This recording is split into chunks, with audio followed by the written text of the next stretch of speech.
सीताराम। हिंदू नववर्ष की सभी बांधवों को हार्दिक शुभकामनाएं।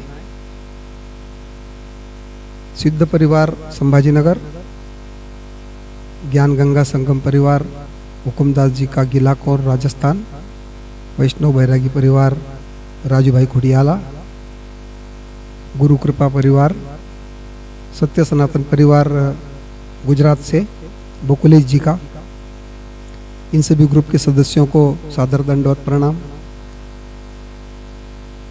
एक प्रश्न था, भोपाल से कैलाश नारायण जी वैष्णव राम कथावाचक, इन्होंने एक प्रश्न पूछा था कि क्या स्त्रियों को गायत्री मंत्र का जाप करने का अधिकार है या नहीं है। इस पर मतांतर हो सकते हैं। आवश्यक नहीं कि हर व्यक्ति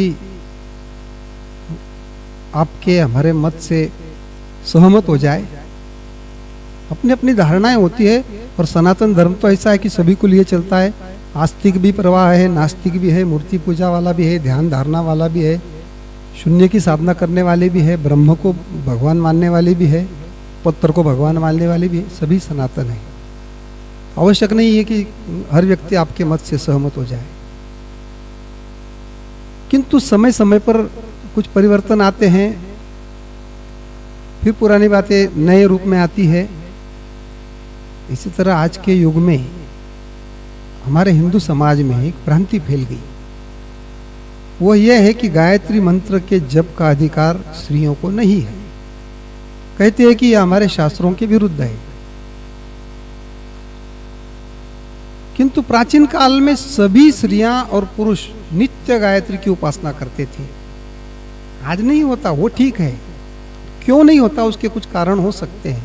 उसके कोई आध्यात्मिक कारण भी हो सकते हैं, कोई तात्कालिक समय अनुसार बदलाव हुए वो कारण भी हो सकते हैं।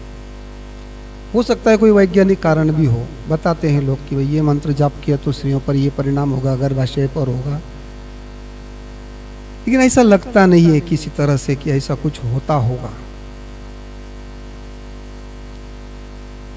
अब देखते हैं कि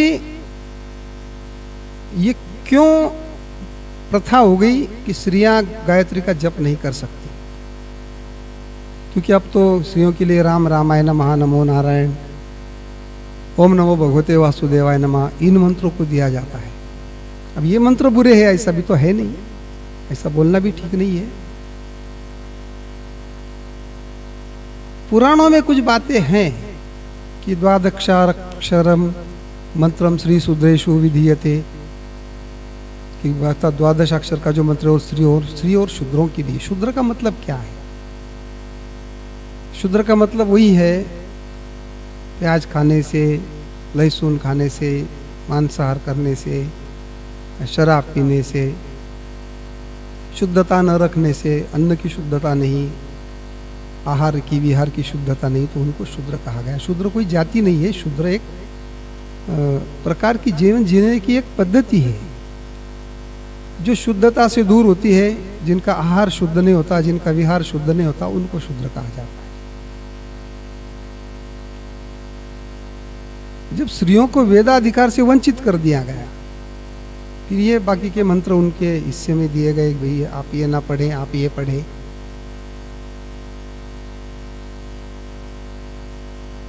कुछ लोग गुरु की गायत्री का भी मंत्र बताते हैं। अब गायत्री में भी अनेक प्रकार है, गणेश की गायत्री, इंद्र की गायत्री, स्वामी समर्थ की गायत्री, साईं बाबा की गायत्री, महालक्ष्मी की गायत्री। तो गायत्री के तो अनेक प्रकार हो ही गए, लेकिन जो मूल गायत्री मंत्र है उस मंत्र को लेकर प्रश्न पूछा गया है। अब वेदों से लेकर पुराणों में, स्मृतियों में, सभी जगह पर स्त्रियों का अधिकार माना गया। क्योंकि जब वेद मंत्रों की दृष्टा जो ऋषिकाएं हुई, वो क्यों हुई? ऋषि थे और जो स्त्रियां थी उनको ऋषिकाएं कहा जाता है। वो जो ऋषिकाएं हुई वो क्यों हुई? अगर स्त्रियों को अधिकार नहीं था, वेदों का अधिकार न होता तो ऋषिकाएं न होती, और बिना गायत्री के तो वेद पढ़ना नामुमकिन है। अगर ऋषिकाएं हुई है तो फिर इनके वेद पढ़ने के अधिकार पर कौन है जो उंगली उठा सकता है? अनेक ब्रह्मवादिनी देवियां, उनका वर्णन आता है इतिहास में। महाभारत में शल्य पर्व में एक तपस्विनी का इतिहास आया है। उसका नाम था सिद्धा, जो वेदाध्ययन करने वाली थी और योग सिद्धि को उसने प्राप्त किया था। एक भरद्वाज ऋषि की पुत्री भी थी, श्रुतावली। वो वेद की पूरी पंडिता थी। फिर अगर स्त्रियों को अधिकार नहीं था गायत्री का, तो वेदों का अधिकार कहाँ से आया? इस श्रुतावली का सिद्धा का नाम कैसे बड़ा हुआ? एक शांडिल्य नाम का भक्त था, उसकी भी पुत्री थी, उसका नाम श्रीमती था। वो भी हमेशा वेदाध्ययन में प्रवृत्त थी। शिवा नाम की एक ब्राह्मणी का भी एक इतिहास आता है। भारती थी, मैत्री, गार्गी, सुलभा, द्रौपदी, धारिणी, वेदवती, कितनी स्त्रियां हैं जो वेद पढ़ती थी। वेदवती तो उसको तो चारों वेद कंठस्थ थे, चारों। पूरे एक वेद की एक शाखा का अभ्यास करते करते जीवन बीत जाता है। वेदवती को चारों वेद कंठस्थ थे। देवियों को ब्रह्म की भी पदवी मिली है, हम पढ़ते नहीं है इसलिए हमको पता नहीं है। जब चारों वेद पढ़ने का अधिकार उन स्त्रियों को, उन महिलाओं को, उन देवियों को प्राप्त था, तो क्या गायत्री मंत्र वेदों के बाहर से है क्या?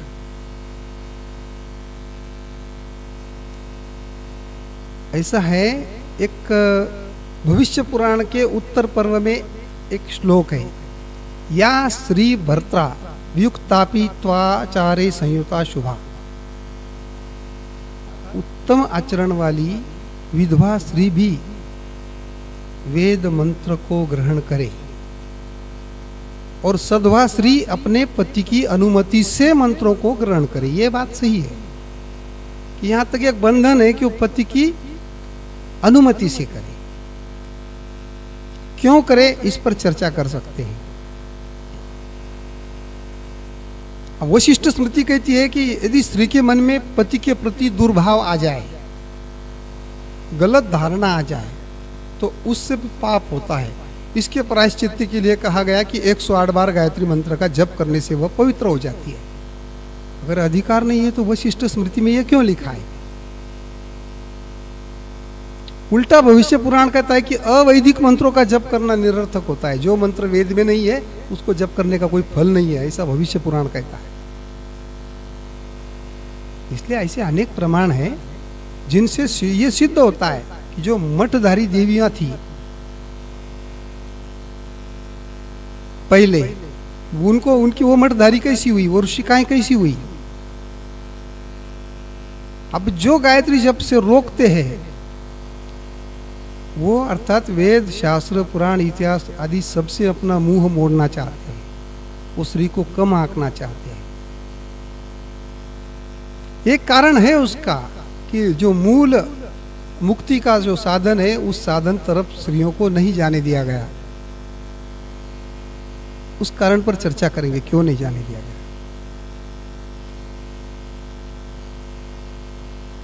क्योंकि गायत्री मंत्र जो है वो आत्मस्मरण समर्पण का एक मंत्र है।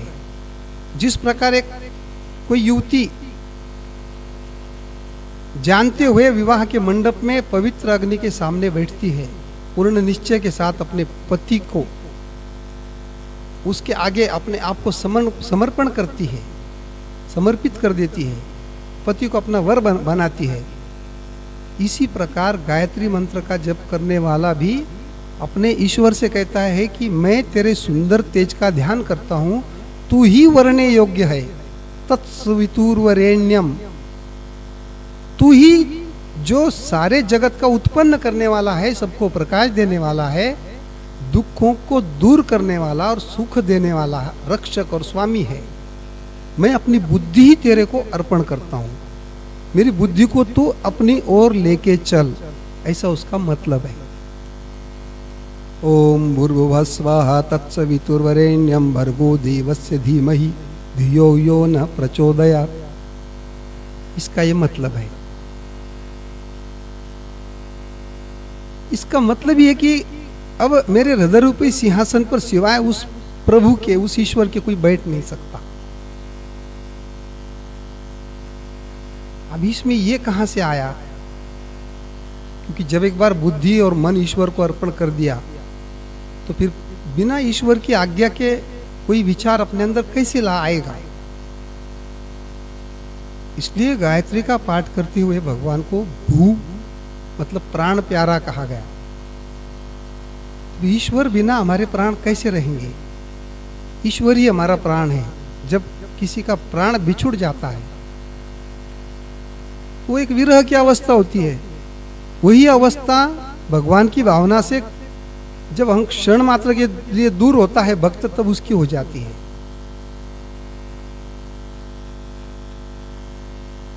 अब यदि लड़कियां गायत्री का जाप न करती तो हमें इतिहास में इतनी सारी अनुसुया, गार्गी, मैत्री आदि इनके नाम क्यों रहते हैं? आज तो लड़कियां प्रत्येक क्षेत्र में आगे जा रही है। अब आत्मिक शक्ति में तो लड़कियां सृष्टि के आरंभ से मजबूत रही है। सृष्टि की शुरुआत ही उससे स्त्री से हुई, महिला से, स्त्री से, माया से हुई। नहीं था ठौर सबिता पानी, पैदा भई जब माया रानी।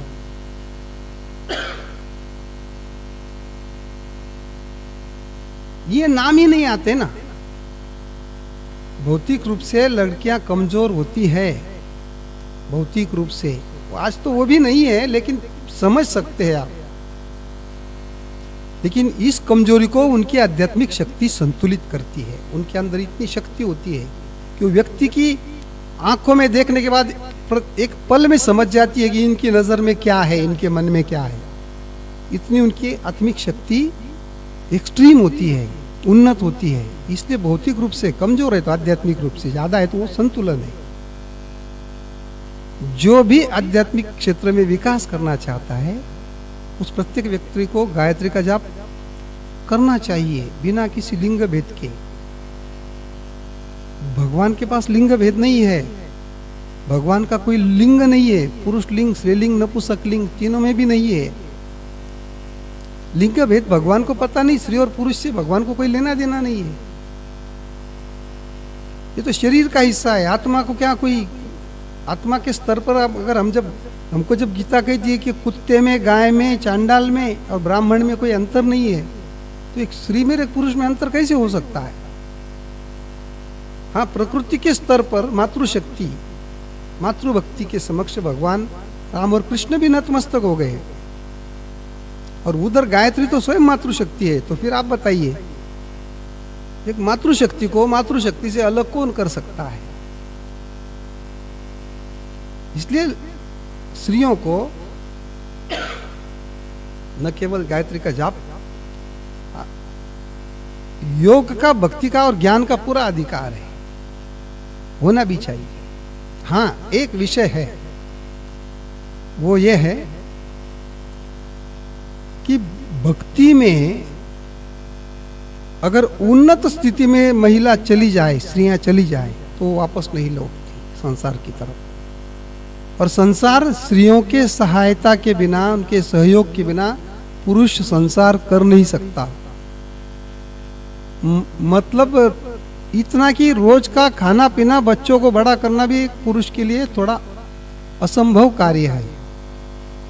जो महिलाएं रोज का काम, रोज सुबह में उठना, नहा धोकर पूजा करना, फिर सबका भोजन बनाना, फिर बर्तन निकालना, फिर घर की सफाई करना, कपड़े धोना, ये सारा काम जब वो रोज करती है तो एक दिन, 2 दिन, एक सप्ताह, एक महीना, 1 साल, 2 साल, 5 साल, 10 साल, 20 साल, 30 साल, 40 साल करती रहती है। पुरुष में इतनी हिम्मत नहीं कि वो 40 साल एक काम करके बता दे। नौकरी कर लेगा, वो नौकरी कर लेगा, व्यवसाय कर लेगा। ये जो घर में के जो काम है, जो संसार की एक महत्वपूर्ण कड़ी है, इसको पूर्णतया, पूर्ण रूप से पूर्ण करने में पुरुष के लिए बहुत बड़ी मुश्किल है। पुरुष में इतना संयम नहीं है कि रोज उस काम को करेगा। 1-2 दिन, 3 दिन, 4 दिन कर लेगा, 5वें दिन से वो होटल से खाना मंगाना शुरू कर देगा। ऐसे बहुत कम लोग हैं। मैं तो कहता हूँ कि साधु संत ही ऐसे लोग हैं जो स्वयं भोजन बनाते हैं और सारा स्वयं का काम स्वयं करते हैं। संसारी व्यक्ति के लिए ये बहुत बड़ा कठिन काम है। जब बच्चा रात में रोता है, उठता है, 4-4, 5-5 बार नींद तोड़ता है, फिर भी माँ उसको संभालती है। पिता में इतना संयम नहीं कि वो संभालेगा, वो तो उसको फटके देना शुरू कर देगा। 1-2 दिन कर पाएगा, मुश्किल है वो। इसलिए ये जो क्षेत्र है अध्यात्म का, इसमें स्त्रियों को थोड़ा पीछे इसलिए रखा गया क्योंकि अगर वो, क्योंकि स्त्रियों का गुण होता है जिसमें लग जाती है फिर पीछे नहीं हटती, फिर पूरी तरह से समर्पित हो जाती है। जो अपने माता पिता को छोड़कर अपने पति के साथ चले जाती है, जिसके हाथ में माँ बाप उसका हाथ दे देते हैं, तो फिर वो अगर अध्यात्म में ऊपरी स्तर पर चले गई तो फिर वो वापस संसार की तरफ नहीं लौट सकती। पुरुष लौट सकता है, इसलिए स्त्रियों को उससे थोड़ा दूर रखा गया हो सकता है। लेकिन ये आवश्यक नहीं है कि उनको गायत्री की साधना न करने दिया जाए या उनको ओंकार का उच्चारण न करने दिया जाए। इस विषय पर कुछ और भी प्रश्न हो तो अवश्य पूछे। सीताराम।